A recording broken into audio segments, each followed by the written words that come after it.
Hello everyone, here is your The Hindu analysis for 13th February. Okay, so we are going to discuss first news जो कि है हमारी office of governor की। देखिए अभी recently क्या हुआ है कि फॉर्मर जो आपके जजेस हैं उनको अपॉइंट किया गया है एज ए गवर्नर। टोटल जो है आपके 6 जो है न्यू गवर्नर बने हैं, बट उनमें एक नाम है जो आपके फॉर्मर सुप्रीम कोर्ट के जज हैं अब्दुल नजीर साहब। ठीक है, इनको गवर्नर बनाया गया है। और यहाँ पे कुछ जैसे ऑफिस ऑफ गवर्नर की जब मैं बात करता हूं तो हमेशा आपका जो फेडरलिज्म है, जो आपका सेंट्रल स्टेट रिलेशन है, उसमें हमेशा क्या होता है, एक कंट्रोवर्शियल पोस्ट रहती है हमेशा। क्यों? क्योंकि यहाँ पे जो ऑफिस ऑफ गवर्नर है उस पे अगर आप देखेंगे तो सेंटर का स्टेक काफी है। सेंटर अगर अपॉइंटमेंट प्रोसेस की बात करें, रिमूवल की बात करें, तो वहां पे वो ट्रांसपेरेंसी नहीं है, ओपेकनेस है और डिस्क्रिशन है। कहां पे? यूनियन के पास में। तो हमेशा सेंटर स्टेट रिलेशन की जब हम बात करेंगे तो ऑफिस ऑफ गवर्नर क्या रहता है, काफी कंट्रोवर्शियल ऑफिस रहता है। उसी की वजह से यहाँ पे भी एक कंट्रोवर्सी अपोजिशन जो है उसने ये क्रिटिसाइज किया है, बोला है कि भाई जो ऑफिस अगर आप ऐसे जो जुडिशियल ऑफिस में जो बंदे थे उनको आप अपॉइंट करेंगे तो एक तरीके से क्या होगा, ये फेवरेटिज्म जाएगा, बायसनेस आएगी। तो इसी वजह से यहाँ पे भी ये कंट्रोवर्सी है थोड़ी। तो इसको आज हम देखते हैं कि ऑफिस ऑफ गवर्नर अगर कॉन्स्टिट्यूशन में देखा जाए तो वो पोजीशन क्या है। देखिए अगर हम कॉन्स्टिट्यूशन की देखें तो यहाँ पे आपका आर्टिकल क्या है, आपका आर्टिकल 153 है जो क्या बोलता है कि there shall be a governor for each state. यहाँ मैं बात कर रहा हूँ there shall be a governor for each state, but एक गवर्नर एक स्टेट के लिए रहेगा। आप बोलेंगे नहीं, 1956 में एक अमेंडमेंट आया था और इस अमेंडमेंट में क्या बोला था कि एक पर्सन को आप 2 या 3 अलग मतलब एक से ज्यादा स्टेट के लिए भी अपॉइंट कर सकते हैं। ठीक है, जैसे आपने देखा होगा कि एक पर्टिकुलर गवर्नर है, उनको दूसरा ऑफिस भी स्टेट का दे देते हैं, बोलते हैं कि आप इस स्टेट के लिए गवर्नर है और दूसरे के लिए तो एक्टिंग काम करेंगे, या 2 स्टेट के लिए आप गवर्नर हो सकते हैं। ठीक है, दूसरी चीज क्या है कि 155 आर्टिकल ये की है ऑफिस ऑफ गवर्नर के लिए। ये क्या बोलता है कि governor shall be appointed by the president.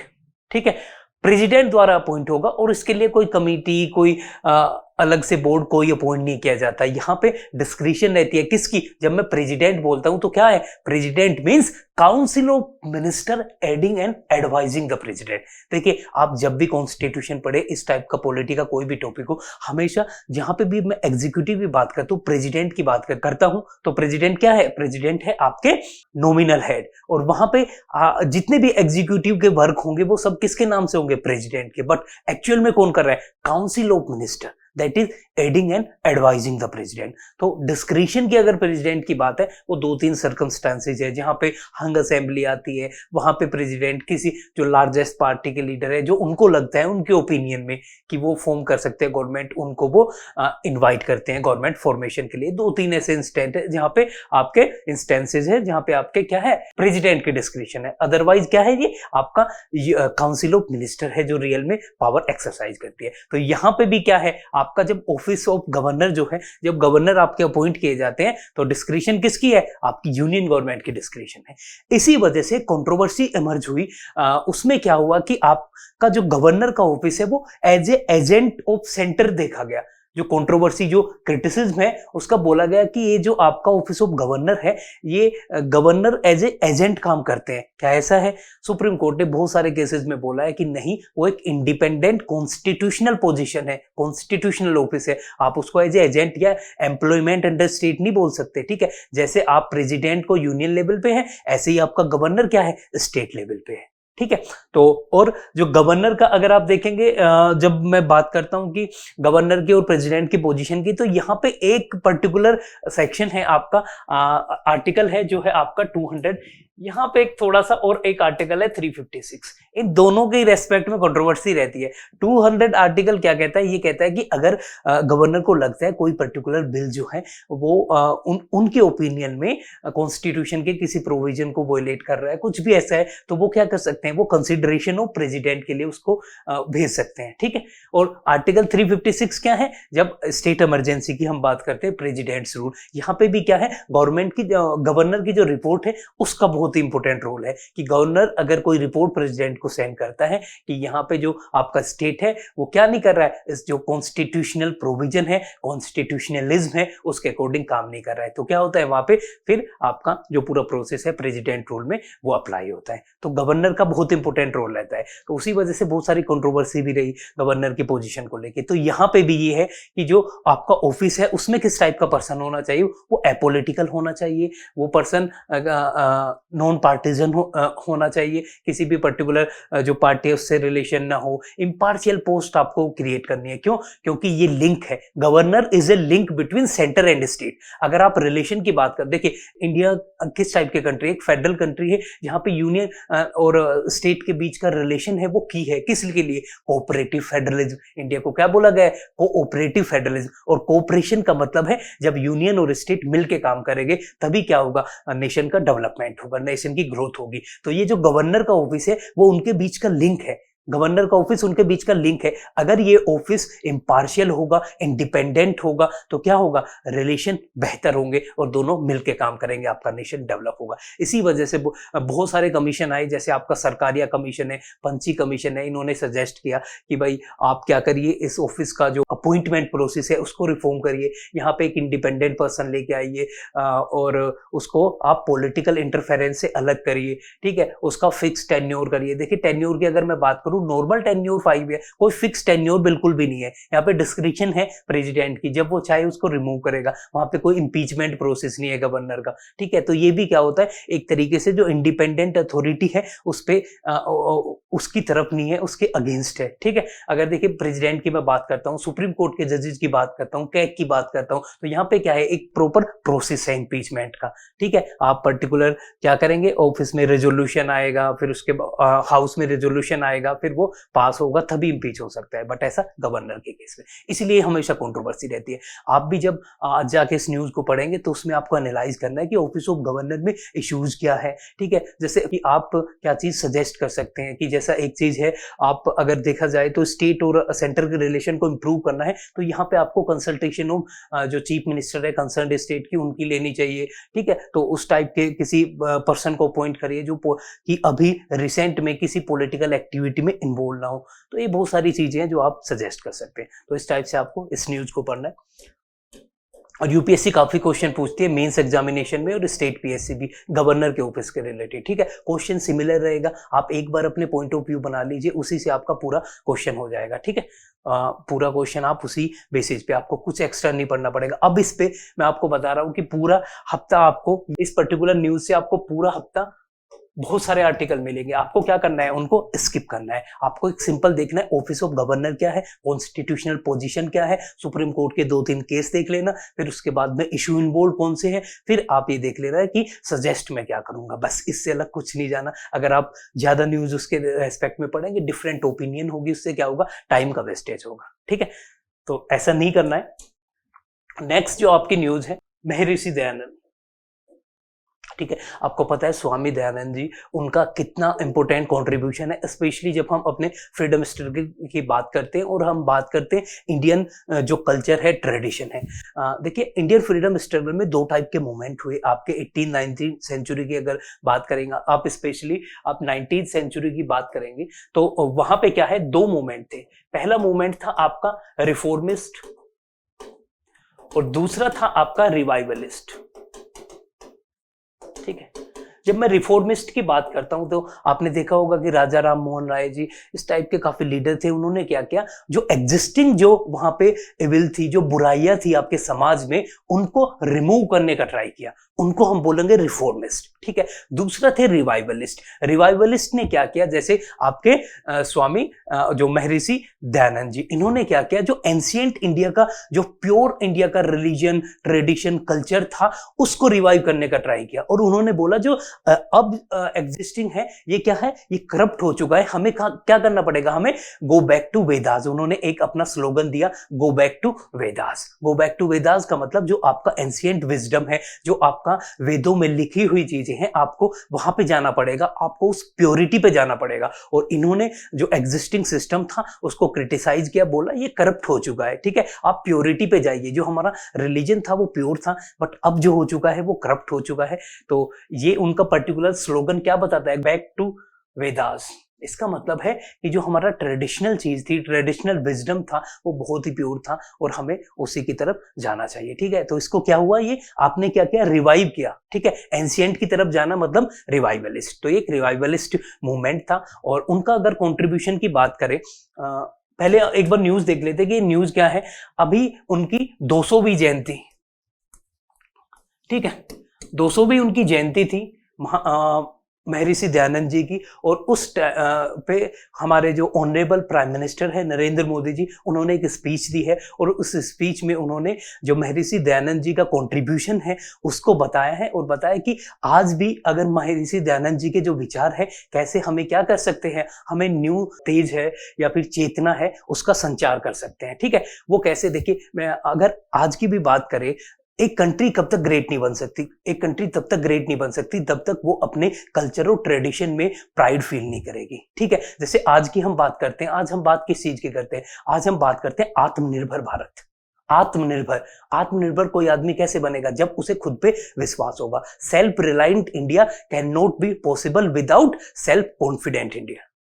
अगर कॉन्फिडेंस नहीं होगा तो रिलायंट कैसे होगा। तो यहाँ पे जो महर्षि दयानंद जी के विचार है वो क्या करते हैं, वो इंडिया का प्राइड है, जो उसका रिच हेरिटेज है, कल्चर है, उसको शो करते हैं, उसको रिफ्लेक्ट करते हैं। ठीक है, तो अगर प्राइड होगा तब हम क्या बनेंगे, सेल्फ रिलायंट बनेंगे, आत्मनिर्भर बनेंगे, हम ग्रो करेंगे। तो आप इसको देखिए, जब भी कुछ इस टाइप के आइडिया हो और कोई स्पीच आए, ऑनरेबल प्राइम मिनिस्टर, प्रेसिडेंट या फिर एक्सटर्नल अफेयर मिनिस्टर, आपको लिंक करना है। ठीक है, तो इन्होंने बहुत सारी चीजें बताई हैं महर्षि दयानंद ने, जैसे चाइल्ड एजुकेशन को प्रमोट किया। आपको पता है कि आज के टाइम में अगर आप देखते हैं स्कूल कॉलेज, आपने देखा होगा डीएवी के नाम से। ठीक है, तो ये जो एजुकेशन सिस्टम है, डीएवी कॉलेजेस, स्कूल, ये कब से स्टार्ट हुआ, ये यहाँ आर्य समाज ने स्टार्ट किया। ठीक है, जो आर्य समाज जिसके फाउंडर महर्षि दयानंद थे और एस्टेब्लिश ये हुआ था 1875 में। इसका पहले इसको एस्टेब्लिश किया गया था मुंबई में, बट उसके बाद में इसका जो हेडक्वार्टर है वो शिफ्ट कर दिया गया था लाहौर। ठीक है, और पहला डीएवी अगर मैं आपको बताऊं, ये था आपका लाहौर में। ठीक है, फर्स्ट डीएवी। ठीक है, तो एजुकेशनल सिस्टम को रिफॉर्म उन्होंने किया और उसको प्रमोट किया, और पर्टिकुलरली उन्होंने वुमेन एजुकेशन की बात की, चाइल्ड एजुकेशन की बात की। तो ये बहुत सारी जो एग्जिस्टिंग वहाँ पे विल थी उनको रिमूव करने के लिए उन्होंने बहुत ही, उनका कॉन्ट्रीब्यूशन ज़्यादा है। ठीक है, तो ये बहुत सारी चीज़ें हैं। सेकेंड उनका जो था, मैंने बताया आपको कि 1875, फिर उनका सेकेंड था आपका इंडिया फॉर इंडियंस। ठीक है, तो इस टाइप के स्लोगन क्या काम करते हैं, देखिए बात क्या है कि जब भी आप किसी फॉरेन रूल से या फिर किसी करप्ट प्रैक्टिस से आपको लड़ना है, तो आपको क्या करना पड़ेगा, लोगों में एक नई ऊर्जा का संचार करना पड़ेगा, उनके अंदर एक स्पिरिट लेके आनी पड़ेगी कि भाई ये पर्टिकुलर कंट्री हमारी है और उसमें आप प्राइड फील करिए अपने कल्चर में, ट्रेडिशन में। आज के टाइम में भी अगर आप honourable prime minister Narendra Modi ji को देखते हैं तो सिमिलैरिटी, आप, मैं कोई दो पर्टिकुलर पर्सन की सिमिलैरिटी की बात नहीं कर रहा हूँ, मैं जो आइडियाज है उनकी बात कर रहा हूँ। जब हम बात करते हैं क्लीन इंडिया की, स्वच्छ भारत की हम बात करते हैं, आत्मनिर्भर भारत की बात करते हैं, तो ये सब चीजें क्या है, मेक इन इंडिया की बात करते हैं, डिजिटल इंडिया की बात करते हैं, इंडिया को नॉलेज हब बनाना, इंडिया को स्टार्टअप हब बनाना, ये सब चीज क्या है कि आपको पहले यहाँ पे विश्वास जताना पड़ेगा लोगों पे, उसके बाद में क्या होगा, ग्रोथ एंड डेवलपमेंट होगी। सिमिलरली अगर आप फ्रीडम स्ट्रगल की बात करें तो वहां पे जो कॉन्फिडेंस था वो बहुत लो था, और हम फॉरेन रूल के अंदर इतने सालों से थे कि वो सेल्फ कॉन्फिडेंस नीचे जा चुका था, और उसी को रिवाइव करने के लिए स्वामी विवेकानंद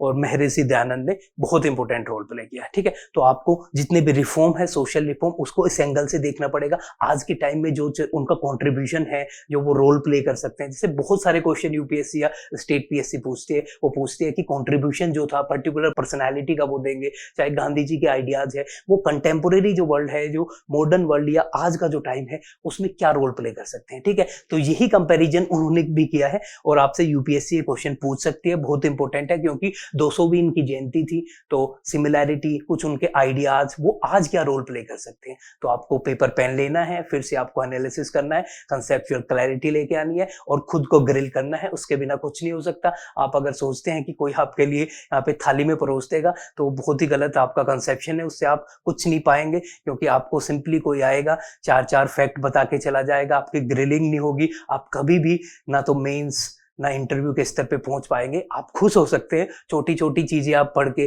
छोटा सा फैक्ट पढ़ लिया, मजा आ गया, किसी ने आपको बता दिया राम ने शाम की गाय उठाई तो इससे 2 रिलेशन पता चल गए। ऐसे अगर आप खुद को ग्रिल नहीं करेंगे इन सब चीजों से, आपका कभी एग्जामिनेशन नहीं निकलेगा। लोग आपको खुश करने के लिए कुछ भी बोल सकते हैं कि बस इतना कर लो, इजी है। देखिए डिफिकल्ट एग्जामिनेशन है सिविल सर्विस, इतना भी इम्पॉसिबल नहीं है, बट डिफिकल्ट एग्जामिनेशन है। आपको सबसे पहले क्या करना है, आपको सबसे पहले इस क्रीम में आना है। वो क्रीम कौन सी होती है, वो क्रीम होती है जो हर साल आपका प्रीलिम्स निकाल रही है, ठीक है। पहले आपको उसी क्रीम में आना होता है, उसके लिए आपको कंपटीशन करना पड़ेगा, खुद को ग्रिल करना पड़ेगा, उसके बाद में आप अपने स्टेज को बढ़ाएंगे। तो इतना भी सिंपल एग्जामिनेशन नहीं है।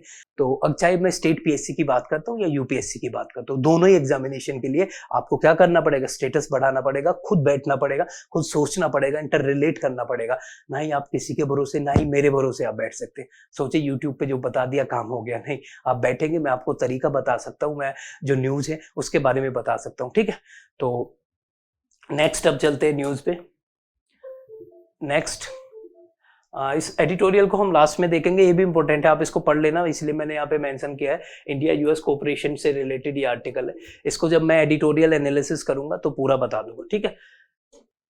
एक ये बहुत इंपॉर्टेंट न्यूज है आज, ये आपका त्रिपुरा की अगर मैं बात करूं तो त्रिपुरा एक, आपको पता है कि नॉर्थ ईस्ट का इंपॉर्टेंट स्टेट है आपका, वहां पे जो है ग्रेटर त्रिपुरा लैंड जो है, इसको आप यहाँ पे देख सकते हैं, ग्रेटर त्रिपुरा लैंड, इसकी डिमांड तेज हुई है। यहाँ पे स्टेटहुड की डिमांड देखिए, पूरा जब क्वेश्चन आप कोई भी न्यूज देखेंगे उसको एक पर्सपेक्टिव में पढ़ना है। यहाँ पे क्या है, डिमांड फॉर सेपरेट स्टेट है, ठीक है। पूरे कंसेप्ट को आपको देखना पड़ेगा, डिमांड फॉर सेपरेट स्टेट। फिर आपको जाना पड़ेगा हिस्ट्री में, आपको देखना पड़ेगा स्टेट फॉर्मेशन क्या था, ठीक है। स्टेट फॉर्मेशन की अगर मैं बात करूं, आपको पता है कि 1956 में क्या हुआ था, there was a state reorganisation act. 1956 में क्या आया था आपका, state reorganisation act.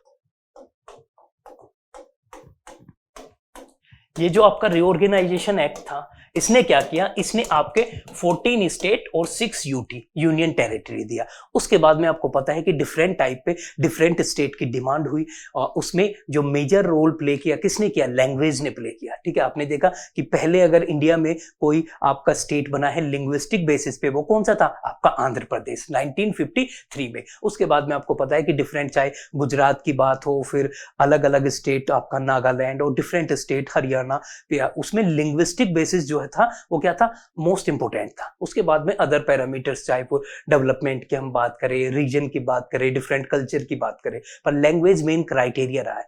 Soul criteria मैं नहीं बोलूंगा, बट मेन क्राइटेरिया रहा है किसका, रिऑर्गेनाइजेशन ऑफ स्टेट का। अब यहाँ पे क्या इशू है, त्रिपुरा की अगर हम बात करें, डिफरेंट देखिए, इसको पूरे पर्सपेक्टिव में आप पढ़ना कि स्टेटहुड की डिमांड अगर हम देखेंगे, आपके आर्टिकल है कॉन्स्टिट्यूशन में, आर्टिकल 2 एंड 3। सेकंड क्या बोलता है, आर्टिकल 2 आपका बोलता है कि क्या हो सकता है कि इंडिया में कोई भी स्टेट क्या वो एडमिट कर सकता है न्यू स्टेट को। यहाँ पे बात हो रही है फॉरेन टेरिटरी की। सेकंड जब मैं आर्टिकल पढ़ता हूं तो उसमें बात क्या है, जो आपका एक्सटर्नल, इसका मतलब एग्जिस्टिंग स्टेट नहीं है, वो एग्जिस्टिंग टेरिटरी ऑफ इंडिया नहीं है, ठीक है, कहीं बाहर से हमने एक्वायर की है। जैसे हमने किस केस में किया था, अगर हम सिक्किम की बात करते हैं, वहां पे एप्लीकेशन आई थी आर्टिकल 2 की। अब बात करते हैं आर्टिकल 3 की। ये आर्टिकल 3 कहता है रिस्ट्रक्चरिंग ऑफ एग्जिस्टिंग स्टेट, जो आपके स्टेट है उन्हीं को रिस्ट्रक्चर कर दिया। तो फिर अगर त्रिपुरा है वो किस में आएगा, आर्टिकल 3 में आएगा, वो एग्जिस्टिंग स्टेट है। यहाँ पे डिमांड क्या हो रही है कि सेपरेट स्टेट दो, ठीक है। यहाँ पे ग्रेटर त्रिपुरा लैंड की बात हो रही है। अब वो बात क्यों हो रही है, देखिए मैं इसका थोड़ा हिस्ट्री में और जाऊंगा। यहाँ पे अगर आपको पता है इंडिया और पाकिस्तान वॉर था 1971 की, जब मैं बात करता हूँ तो वहां पे ईस्टर्न पाकिस्तान अलग होके क्या बन गया, आपका बांग्लादेश बन गया। और उसी टाइम पे जो पाकिस्तान आर्मी है उसने इतनी एट्रोसिटी की, तो वहां से बांग्लादेश से बहुत सारी जो लोग थे वो कहाँ पे माइग्रेट हुए, इंडिया के अलग अलग स्टेट में माइग्रेट हुए। वो असम में भी हुए, वो त्रिपुरा में भी हुए और वेस्ट बंगाल में भी हुए, ठीक है। तो त्रिपुरा में माइग्रेशन के बाद में, उनके माइग्रेशन के बाद में जो वहां की इंडिजिनस जो वो शेड्यूल ट्राइब थी, उसका जो पॉपुलेशन रेशियो है वो डिक्रीज हो गया। और यहां पे आप देख सकते हैं कि 1881 में जो ये शेड्यूल ट्राइब थी, अराउंड 64% था ये पॉपुलेशन का। जब 2011 का सेंसस हुआ तो वहां पे पाया गया कि शेड्यूल जो ट्राइब है, इनकी ट्राइबल पॉपुलेशन ये 31% रह चुकी थी, ठीक है। तो यहाँ पे जो ये ट्राइबल लोग हैं, स्पेशली यहाँ पे अगर मैं त्रिपुरा लैंड की बात करता हूँ तो ये 19 इनकी कम्युनिटी है जिन्होंने बोला है कि हमें डर है कि हम यहाँ पे माइनॉरिटी में आ गए हैं। तो जब भी कोई पर्टिकुलर कम्युनिटी अगर माइनॉरिटी में आ जाएगी तो क्या होगा, उनका पॉलिटिकल रिप्रेजेंटेशन, उनका representation in educational institute, representation in job, उस पर खतरा आ जाता है। ठीक है, उनको लगता है कि अब हम क्या हो जाएंगे, कोई पर्टिकुलर जो कम्युनिटी है वो हमको डोमिनेट कर लेगी। ठीक है, तो ये चीज है। इसी वजह से ये त्रिपुरा लैंड की बात है, बहुत सारी कम्युनिटी कह रही है हमें क्या होना चाहिए, एक सेपरेट स्टेट की डिमांड। यहाँ पे क्या है, जो आपके लास्ट किंग थे, देखिए अगर मैं त्रिपुरा की बात करूं तो ये पहले क्या था, ये पहले आपका एक प्रिंसली स्टेट था। ठीक है, और प्रिंसली स्टेट आपका 1949 में क्या कर लिया गया, इसको आप इंडिया ने क्या किया, इंस्ट्रूमेंट ऑफ एसेशन साइन करके इसको पार्ट बना लिया। ठीक है, यूनियन ऑफ इंडिया का। ठीक है, 1949 में। तो जो इनके लास्ट किंग थे उनके जो बेटे हैं, यहां पे आप देख सकते हैं न्यूज में, ये है आपका प्रद्योत विक्रम। इन्होंने एक पार्टी फॉर्म की है और उस पार्टी की मेजर डिमांड यही है। और मैं बात करूं अगर इस पार्टी का जो होल्ड है वो क्या है त्रिपुरा में, देखिए ये पार्टी जो है इलेक्शन इसने लड़ा था पहले, आपकी ट्राइबल जो काउंसिल होती है, ऑटोनोमस काउंसिल होती है 6 शेड्यूल एरिया के लिए, आपको यहाँ पे दिख जाएगा। जो आपका त्रिपुरा है वो किस में आता है, 6 शेड्यूल एरिया में आता है। 6 शेड्यूल एरिया कुछ ऐसे एरिया जिसमें हम क्या कर रहे हैं, हम ग्रेटर ऑटोनोमी उन एरिया को देते हैं। ठीक है, जैसे आप यहाँ पे देखेंगे असम, मेघालय, त्रिपुरा और यहाँ पे है आपका मिजोरम। तो यहाँ पे क्या है, हम ग्रेटर ऑटोनोमी देना चाह रहे हैं कि आप जो है आपके ही लोग वहां पे रिप्रेजेंटेटिव रहेंगे और ग्रेटर ऑटोनोमी होगी तो जो फीलिंग ऑफ एलिनिएशन है वो नहीं बढ़ेगा। तो हमने ये प्रोविजन किया है किसके अंडर, ये आपका आर्टिकल 244 के अंदर, 244 आर्टिकल के अंदर। ठीक है, कुछ ऐसे शेड्यूल एरियाज है 6 शेड्यूल में। ठीक है, तो ये ऐसा ही त्रिपुरा में है। तो ये जो पर्टिकुलर पार्टी है, तो वहां पे जो ऑटोनोमस जो उनकी काउंसिल जो है, डिस्ट्रिक्ट काउंसिल जो है, ट्राइबल डिस्ट्रिक्ट काउंसिल टीडीसी, उसमें रिप्रेजेंटेशन बढ़ गया है। पिछले अगर कुछ सालों की बात करें, 28 सीट पे इलेक्शन हुआ था, उन्होंने 18 सीट वहां पे जीत ली। तो इससे क्या है, इससे उनकी जो वॉइस है उसे पता चल रहा है कि जो मेजर कम्युनिटीज है, जिन कम्युनिटी का रिप्रेजेंटेशन बोल रहे हैं कि हम कर रहे हैं, उसका वेटेज बढ़ रहा है। तो उस वजह से ये एक पर्टिकुलर डिमांड। आप अगर देखें त्रिपुरा लैंड की हम बात करें, उसके बाद में नॉर्थ ईस्ट में ये इशू है, आपको भी पता है कि बोडो लैंड का एक इशू है, फिर असम में बोडो लैंड का इशू है, नागालिम का इशू है नागालैंड में। तो डिफरेंट नॉर्थ ईस्टर्न जो कम्युनिटीज है उनको लगता है कि भाई यहाँ पे क्या है, हमारा जो कल्चर है उस पर अटैक है। स्पेशली ये कब हुआ, जब आपका इंडो पाक वार हुआ, कब आपका 1971 में माइग्रेशन हुआ। तो माइग्रेशन से डेमोग्राफी चेंज होने का एक खतरा बढ़ गया था वहां से। ठीक है, तो उसी वजह से बहुत सारी जो कम्युनिटी है वो डिमांड कर रही है सेपरेट स्टेट की। तो बहुत इंपॉर्टेंट इशू है। स्टेटहुड के क्वेश्चन बहुत बार मेंस में पूछे जा चुके हैं। ठीक है, और प्रीलिम्स में भी क्वेश्चन आ सकता है कि what is the which of the following statement is or are correct about the process of formation of new state. ठीक है, तो इस टाइप से आपको क्वेश्चन दे सकते हैं, आपको आर्टिकल पूछ सकते हैं, डायरेक्ट आर्टिकल आपसे स्टेट पीएससी में पूछ सकते हैं। तो इंपॉर्टेंट है आपके लिए, इसको आप पढ़ना।